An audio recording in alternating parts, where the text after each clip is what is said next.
여러분 안녕하십니까? 우리가 인도네시아 또 필리핀에서 많이 활동하는 그 스캐머들의 그 특징에 대해서 알아보고, 어제는 또 필리핀의 스캐머 회사가 한국에 있는, 한국 강남에 있는 한국인 회사 연대해가지고 제3자를 끌어들이고, 또 거기에 엉터리 SBC에 대해서 론을 해주겠다는 X컴퍼니가 또 땡겨지고, 이렇게 해서 조직적으로 그 피해자 한 명을 중간에 두고 작업을 벌이고 그 사람을 불행에 빠뜨리는 그런 경우를 봤습니다.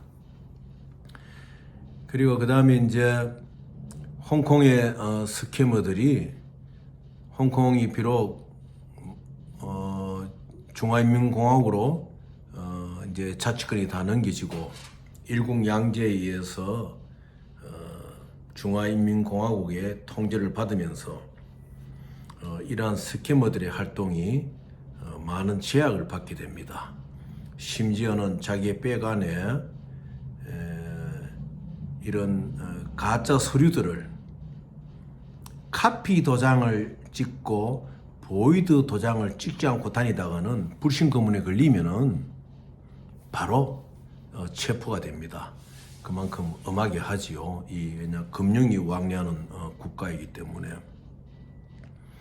그래서 이 스캐머들이 주로 필리핀계 스캐머들이 태국으로 많이 이동을 했어요. 그런데 태국은 실제적으로 스캐머들이 활동하기에는 굉장히 제약이 있습니다. 왜? 거기에는 뱅크 인스트루먼트의 존재 여부도 있지만은 바로 금을 많이 보유한 나라거든요. 여러분이 그 태국을 여행을 해보셨지만은 그 골드 칼라의 건물들도 많고 그 왕실 사원들이 보면 거의 대다수가 금으로 장치된 것이 안 많습니까? 그리고 실제로 금 거래가 활발한 곳이죠.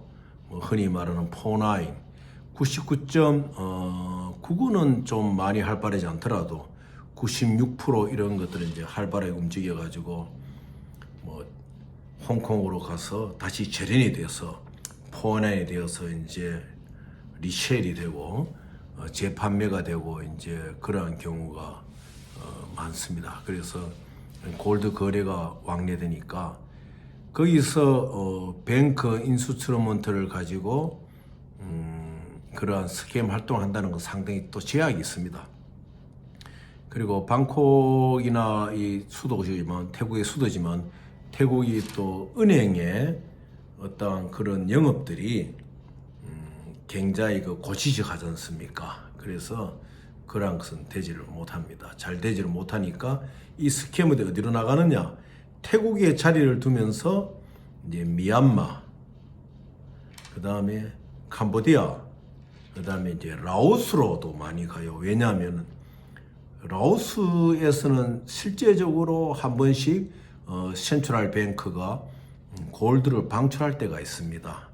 그러한 히스토리가 있기 때문에 이 히스토리를 엮어가지고 골드를 96불짜리 골드를 굉장히 낮은 가격에 산다, 이래서 이제 한국 사람들을 유인해 들어오고 이런 경우가 많은 거죠. 그리고 태국은 또 심지어 굉장히 또 위험한 곳입니다. 예를 들어서 그 스캐머들이 자기들에게 돈을 많이 준 사람들이 일이 안 되니까 항의를 하고 이러면은 공격을 할 수 있는, 테러를 할 수 있는 그러한 아주 그 조건이 굉장히 구비된 것이죠. 흔히 우리 한국 사람들이 조선족들 흥룡, 동북 삼성의 흥룡성의 그 깡패들이 어떻게 처리를 한다, 그렇게 말하듯이 태국에는 암살이라든지 이런 게 참 많이 일어나지요. 그래서 특히 태국의 스캐머들은 여러분들이 아예 만나지도 말아야 되고 아예 상대를 하지 말아야 됩니다. 저도 과거에 필리핀에 이러한 스캐머 조직의 보수가 태국으로 피했어요. 저를 피해서. 그래서 태국 방콕에서 제가 그 더블자를 가진 그 필리핀 스캐머의 그 보스를 제가 그 제압을 하고 좀 혼을 내고 이런 적이 있었는데, 그때도 보면은 이 필리핀계들이 저를 테러하려고 준비를 많이 했어요.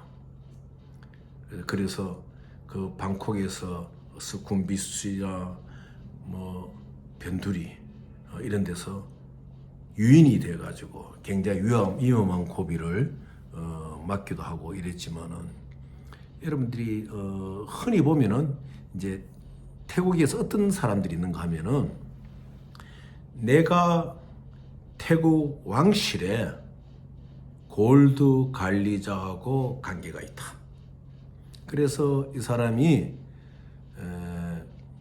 누구든지 나에게 SBLC를 보내주면 내가 돈을 만들어준다 하는 부류가 하나 있고, 내가 태국 왕실하고 뭐 태국에 아직도 왕권이 있지만은 군사 정권이나 마찬가지거든요. 태국의 군부의 실권자하고 관계가 있다. 그래서 내가 SBLC를 만들어줄 수 있다. 어느 은행에서 이렇게 이제 그런 식으로 유인을 합니다. 그런데 태국을 여러분들이 이제 상대하기 어려운 것이 뭔가 하면, 태국의 말은 있지만은 태국 사람들이 그렇게 영어가 원활하지가 않거든요. 그래서 한국인들이 답답할 때가 많습니다. 그래서 특히 여러분들이 태국에서 가가지고 금융관계 거래를 한다든지 이런 물론 정상적인 거래는 다 괜찮지요. 그러나 이런 스캐머에 깨에 빠져가지고 내가 뭐 SBS 뱅크 인수처럼부터는 만들어 보겠다 해서 그쪽을 찾아갈 경우에는 꼭 여러분들이 해를 받게 됩니다. 특히 지금 태국에는 그 Z의 이니셜을 가진 사람이 하나 있어요. 60대 정도 되었을 거예요. 근데 이게 완전 엉터리거든요. 그래도 이제 이 사람은 한국인이면서도 자기 아이디가 없는 사람이에요. 그래서 태국인 행세를 하는 거예요.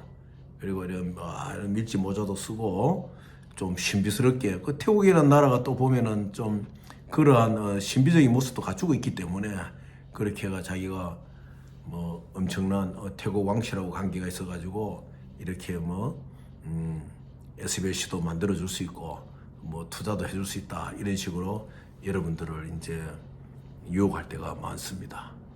이제 그런데 여러분들이 절대 속지 말아야 합니다. 제가 이미 한 10년 됐습니까? 미리 한 8년 정도 미리 전에도 내가 그 사람에게 직접 경고를 한 적도 있어요.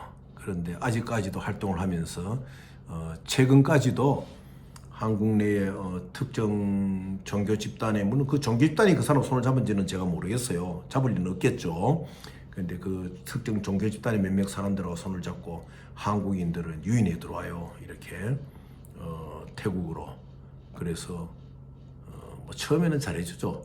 그렇지만 그 이제 고통에 빠뜨리겠다. 그래서 태국에서는 뱅크 인수부터 해줄 수 있는 에셋 오너는 아무도 없다. 여러분들이 흔히 이제 말씀하신 데 보면은 프로바이더 그러잖아요. SBLC를 공급해주는 프로바이더. 그 프로바이더는 일종의 은행의 바깥 사무병에 불과합니다. 은행이 직접 나서가지고 내가 너희들에게 LC를 열어주겠다고 이런 말을 못하니까 은행의 말을 대신할 수 있는 앞에 사람을 세운 것이 프로바이더인데, 우리 한국 사람들은 내가 보기에는 99.99%는 이 진정한 프로바이더를 만나지를 못해요. 전부 다 스트리트맨들이죠. 길에서 움직이는 사람들. 그래서 이 SBLC를 열고 만들어가는 과정에서는 그 안에 에셋 오너가 있습니다. 은행에 자기의 자산을 갖고 있는 에셋 오너가 은행에 놓여진 자산의 레이트 이자보다는 이렇게 SBLC를 리징이나 이런 걸 해줌으로 인해가 받는 수익이 있잖아요. 뭐 6%도 받기도 하고 8% 받기도 하고 10% 받기도 하고 12%도 받기도 하고, 물론 연차적으로 이제 5년 정도 이래 끌고 갈 때는 매년 할 때마다 낮아지죠. 뭐 예를 들어 10% 했을 때는 그 다음에는 한 7% 정도 되고, 왜냐하면 처음 들어가던 기본비가 이제 없어지니까. 우리 뭐 전화 설치하고 난 뒤에 비용을 내는 거 똑같은 거 아니겠습니까? 첫 해에는 전화 설치비, 뭐 그 용역비 들어가고 이렇듯이. 그래서 이 에셋 오너들이 SBLC를 이슈하고 이런 걸 간장하는 것이지, 프로바이더는 서무병이에요. 그 서무병조차도 우리 한국인들은 99.9%가 만나지를 못했을 겁니다. 그래서 여기에서 말씀드리는 요점은, 태국에서 거기 앉아가지고 누군가 프로바이더다 그러면 일어날 수 있는 일이 있다, nothing happen입니다. 절대 일어날 수 없다. 이제 또 여러분들이 잘못 빠뜨려지는 것은 뭐냐면, 골드를 아주 싼 가격에 매입하도록 해주겠다는 그런 말이 현혹되기가 쉽죠. 왜냐하면은 그 방콕이라는 나라가 이제 그렇게 태국이라는 나라가 그 골드를 많이 갖고 있는 나라니까 이제 그렇게 하는데, 실제적으로 개인들이, 또 한국의 개인 컴퍼니가 태국에서 그 골드를 바이셀하는 경우는 거의 드물어요. 왜냐하면은 이 골드를 바이셀할 때는 셀러 입장에서는 바이어에게 프로브 펀드, POF를 반드시 요구를 합니다. 그런데 우리 한국의 이런 작은 컴퍼니들이 그런 POF를 보여주지를 못하거든요. 그러한 POF를 보여주지 못한 데서 함정이 생겨가지고 자기에게 불리한 계약도 모르고 계약을 하다가 계약금을 잊어버리고 이제 그런 수가 되죠. 그래서 이제 태호가 그렇게 말씀을 드리고, 어제 워싱턴에 본사를 두고 한국의 강남의 지사를 두고 뭐 번쩍번쩍 회사 사무실 만든 거죠. 데코레이션을 멋지게 하고 뭐 공사비를 뭐 몇억 안 들었겠습니까? 그런 회사가 중동에 원자재를 수입하는, 자재를 수입하는, 기본 자재를 수입하는 그 회사에게 이제 애쉬를 해준다고 돈을 받아요. 그것도 뭐 그냥 돈에 수십만 불을 받는 거죠. 왜냐하면 액수가 뭐 1억 불, 5천만 불이 금액이 크니까. 실제로 뭐 6%에 연다 해도 큰 돈 아닙니까? 뭐 3%에 연다 그래도 여러분 1억 불에 3%면 얼마입니까? 거의 300만 불 가까운 돈이에요. 그런데 자기들의 에셋이 있으면은 그러한 LC를 열어줄 수가 있죠. 그런데 자기들이 제시하고 있는 자기들의 자본금 에셋은 무엇이냐? 이게 한국에 있는 지사니까 미국 워싱턴 본사에 자본금을 그냥 보여주는 거예요. 그것도 뱅크 스테이트먼트를. 그게 보면 전부 다 캐시가 아니고, 캐시는 뭐 10,000불, 20,000불밖에 없어요. 아니고 나머지는 뭐냐? 전부 다 체크예요. 근데 한국 사람들은 체크란, 우리나라는 이제 부정수표 단수법이라든 이런 엄법이 강하잖아요. 그 어릴 때부터 겪은 이런 것들이 있기 때문에 상대방 나라의 컴퍼니 체크에 대해 신뢰를 해버립니다. 근데 이게 컴퍼니 체크가 나중에 바운드, 돈을 지불하지 못할 경우에 어떤 상태로 흘러가는 거를 우리 국민들이 잘 몰라요. 이 법적인 의미가 아무것도 없어요. 바운드 된 상태대로 그냥 그 체크를 갖고 온 사람이 피해를 입는 거죠. 그래서 이 회사는 미국에 뭐 자기들의 체크나 또 자기들의 친구들의 체크 친구 컴퍼니 체크를 넣어가지고 자본금을 막 몇억 불 만들어 놓는 거예요. 그 실제로 현금은 없어요. 그러면 이 한국에서 속는 거죠. 그리고 뭐 몇 프로 내라 그러면 뭐 2% 내면 2% 뭐 이런 식으로 캐시를 내는 거예요. 그러면 그 다음에 이 미국의 한국 지사가 LC를 보냈다 하면서 이제 DLC를 보냈다 하면서 카피를 주는 거예요. 그 카피를 보면은 영국의 어느 회사가 DLC를 보내는 어떤 그런 이제 스위트의 텍스트가 쫙 있는 거예요. 그런데 이것은 아무런 소용이 없는 거예요. 이런 텍스트들은 전부 다 일단 은행에서 보내기 위해서 준비하고 있는 큐에 들어가기 위한 준비품에 불과한 거예요. 그런데 그걸 제시하면서 보냈다. 그리고 이 회사는 중동에 있는 자기들이 거래하는 국가의 은행 연락해 보니까 안 받은 거예요. 그러면은 이제 이 회사가 무엇이라 그런가 하면은 네 신용이 낮아가지고 일단 보냈지만은 그 받는 은행에서 스위프트를 인수하지 않는다. 또는 너가 로딩 선적한 물건에 대해서 그 국내에서 문제가 있기 때문에 우리 은행에서 그걸 알고 지금 스위프트를 가는 것을 중지시켰다. 이런 말도 안 하는 소리를 하는 거예요. 그래서 제가 이분이 억울해서 저를 찾아왔기에 제가 딱 보니까 이거는 필리핀의 애들이 과거의 스위프트 머신의 타자기를 갖고 이래를 만든 거예요. 거기에다가 또 나와 있는 영국 회사는 뭐냐? 이 사람들이 한 뭐 십몇 불 주면 영국 회사의 그 모든 비즈니스 디렉터를 볼 수 안 있습니까? 그 안에서 회사 이름을 하나 끄집어내 붙인 거예요. 그리고 실제로 또 그 회사를 위성으로 체크해 보니까 그 회사는 회사라기보다는 조그만 우리나라 문방구예요, 문방구. 그래서 이러한 못된 짓을 미국의 본사를 둔 한국의 지사다. 그럼 사무실을 번쩍번쩍 하는데 우리 한국 사람들이 속아 넘어가고 있는 거예요. 근데 하나 이제 문제가 뭐냐? 그럼 이렇게 속였을 경우에 바로 자기의 권리를 주장하고 이걸 해내야 되는데 하는 방법도 모르겠지만은 자기의 약점을 먼저 찔러요. 이런 스캐머 컴퍼니들은 다 조사를 했거든요. 그 스캐머 컴퍼니들은 그 회사에 있는 어떤 사람을 매수해가 그 회사 약점을 알고 있습니다. 그래 그 약점을 딱 찌르면은 이 회사의 대표는 한국 회사의 대표는 피해를 당하면서도 내가 가진 약점을 감추려고 하다 보면은 이제 시간을 버려드리고 그 스캐머들은 그 대표 뒤에 있는 사람들 매수해요. 매수해가지고 이제 이것을 자기들이 다시 새로운 방법을 찾자 이래가 새로운 방법을 해결하는 척 하면서 이 회사에 대해 시간을 이제 끌고 가는 것이죠. 자, 그럼 이 문제를 어떻게 해결할 것이냐?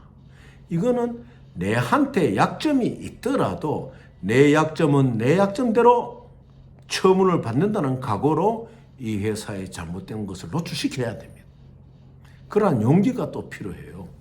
그래서 내일은 다시 이런 부분에서 말씀드리면서 지금 이게 아주 심각해요.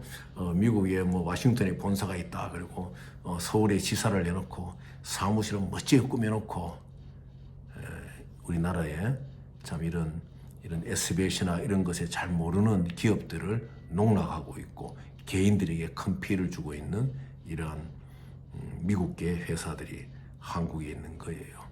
여러분들 상당히 주의하셔야 됩니다. 내일 또 뵙고 뒤 과정을 말씀드리고 이걸 극복하는 방법을 또 말씀드리도록 하겠습니다. 감사합니다, 여러분들.